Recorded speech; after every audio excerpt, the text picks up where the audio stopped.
Okay, AP Chemistry students, welcome to Notes 10 of Unit 5, which covers bond enthalpy.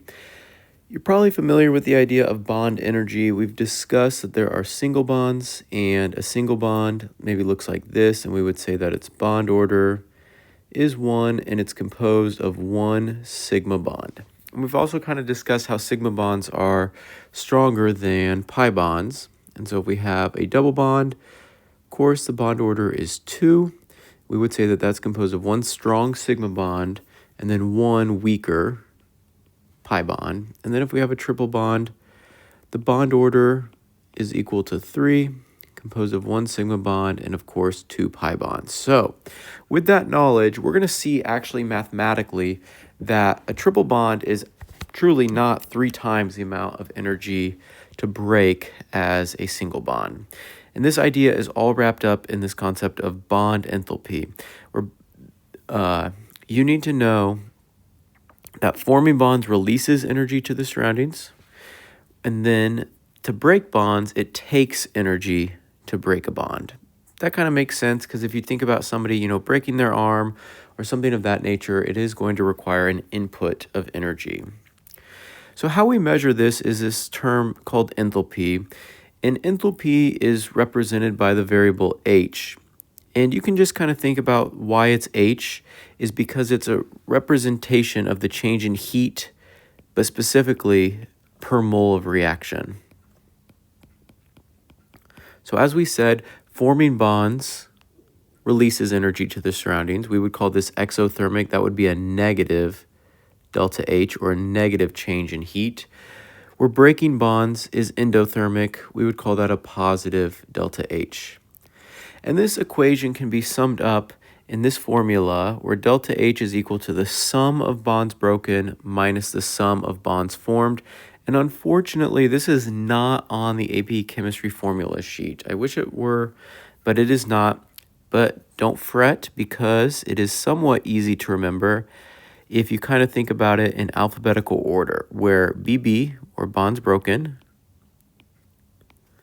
comes before the sum of the bonds formed, or BF. On a test, on a quiz, on your skill set, you will be given either this entire table or part of this table to be able to figure out our bond energies. So for example, a carbon-hydrogen bond, which is our first one here, requires 413 kilojoules per mole to break. A carbon-carbon bond requires 348, so on and so forth. And just for proof, if we were to take 348, we multiply it by 2,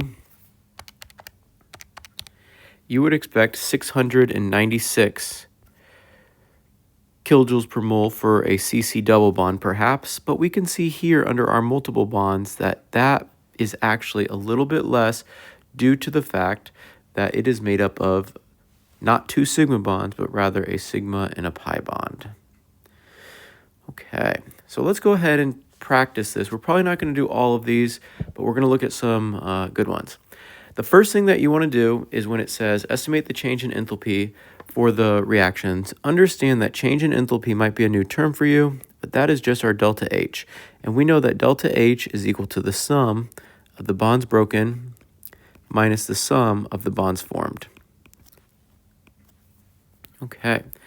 My recommendation is to draw some Lewis structures. So we've seen methane. Methane's sort of a simple Lewis structure. Looks something like this.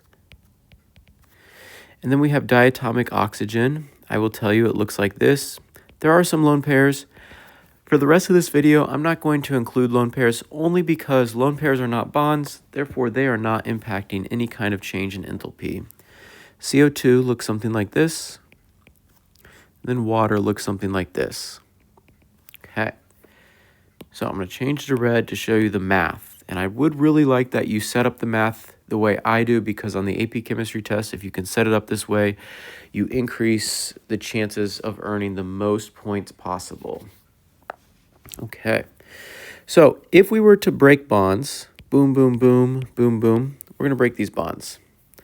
And so what this means is I just broke 4 CH bonds. Okay, so this is my bonds broken. And I just broke not one OO bond, but rather if we think about this coefficient, that tells me that we have 2 moles of that. So I'm going to break 2 OO double bonds. You can't see it, but right next to me as I'm making this video, I have my bond enthalpy chart from the previous page. So I'm going to go and I'm going to look, and it looks like the value for CH is 413 kilojoules per mole. And then the value for OO double, let's see, OO double is 495 kilojoules per mole. I am going to sum these for my bonds broken.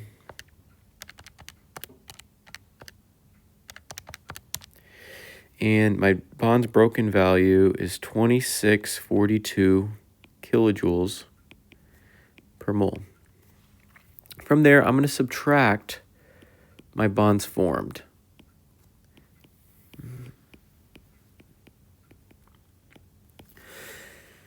I'm going to change my bonds formed maybe to a different color. Maybe I'll use pink. I don't know. So these bonds are being formed. That looks like I'm forming 2 C-double-O bonds. And at first glance, it looks like I'm forming 2 OH bonds. So I do agree I'm forming OH bonds, but I disagree with the quantity being 2. Because the coefficient of water is also 2, looks like I'm going to have 4 OH bonds in total. So I got to look at the previous page, and my math got a little bit off here. I'm going to move this up just a tad. So then I'll do minus 2 times C-double-O, looks like 2 times 799, plus 4 times OH. I want to say that that's 463, and boom, it is. So 2 times 799 plus 4 times 463 gives me this value of 3450 kilojoules per mole. I'm going to plug that into my calculator, 2642 minus 3450, and I get negative 808 kilojoules per mole for the delta H of this reaction. Now, if you think back to maybe first year chem, we would classify this reaction as a combustion reaction. And you want to think of all combustion reactions as being exothermic. And the fact that this has a negative delta H is telling us that this is, in fact, exothermic. Let's look at another one. Okay. Let's look at something like letter C.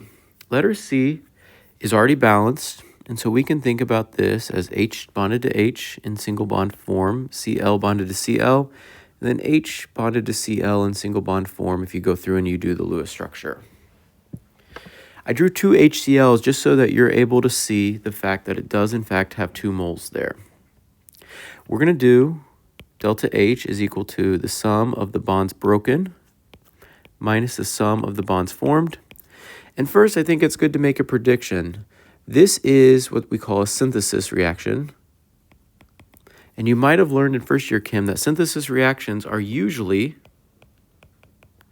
I have to use the term usually because they're like almost always exothermic, but not literally always. So we are also expecting a negative delta H here, but let's see if that's what we get. It looks like for my bonds broken, and I'm going to do that in red, we are breaking an HH bond, just one of them, and we're breaking a Cl-Cl bond. I go to my chart. Let's see if I can find HH. HH is 400, oops, not 30 something, but rather, oh yeah, it is 436 kilojoules per mole.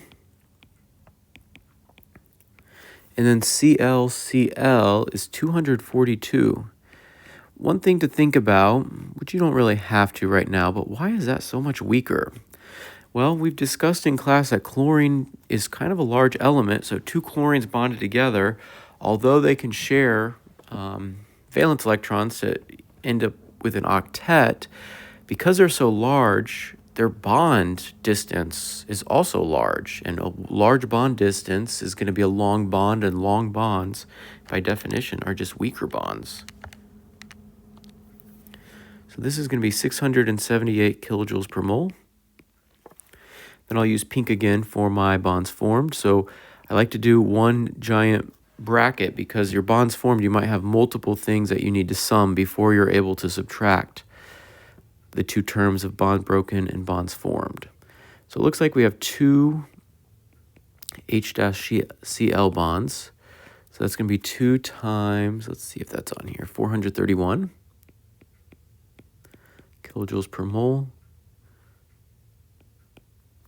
So 2 times 431. Looks like this is going to be 862 kilojoules per mole. Looks like if I look ahead that my prediction of exothermic is correct. 678 minus 862. This is in fact negative 184 kilojoules per mole. This is what the delta H for the reaction is, and this is an exothermic reaction. Let me move on to page 35 here.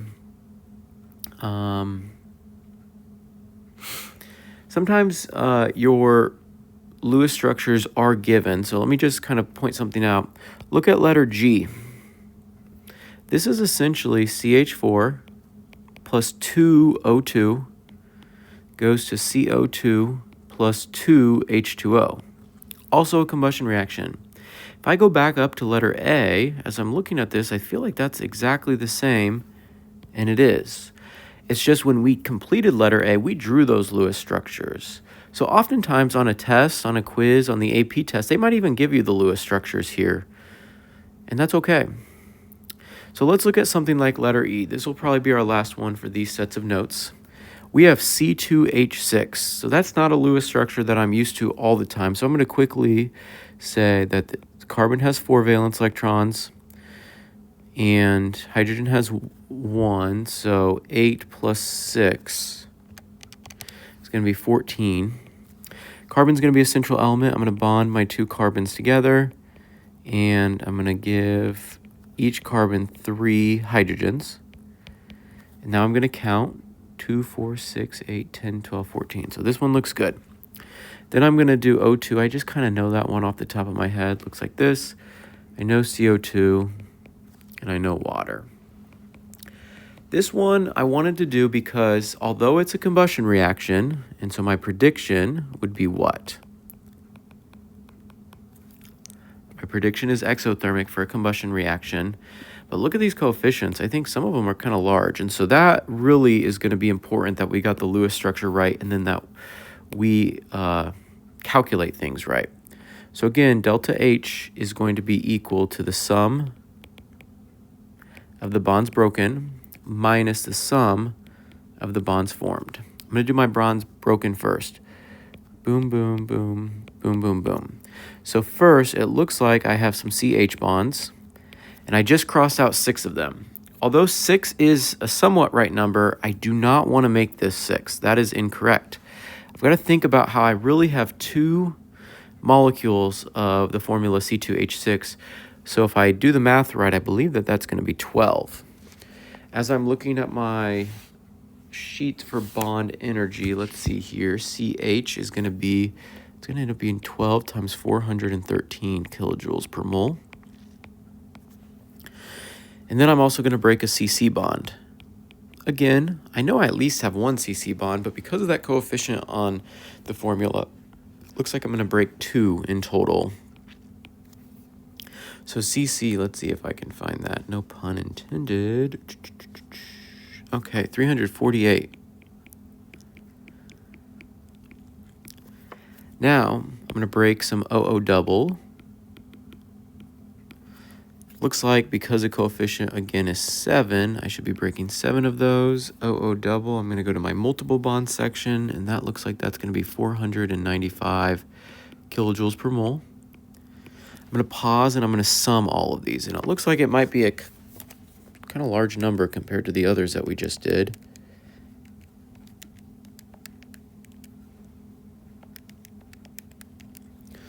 Whoa. Okay, so we only have 10,000. So 9117 kilojoules per mole is the sum of the bonds broken. Let's do bonds formed. Again, this is one where I think this bracket's really quite nice.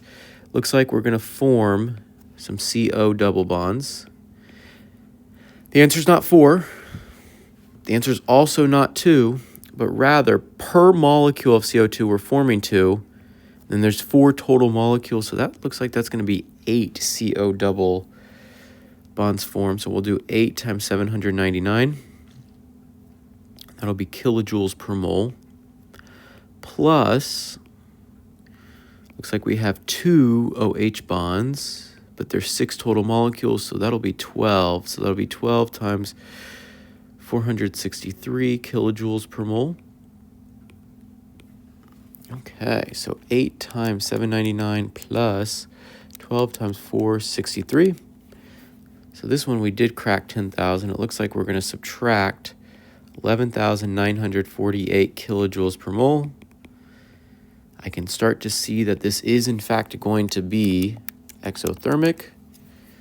So this is going to be negative 2831 kilojoules per mole. And that is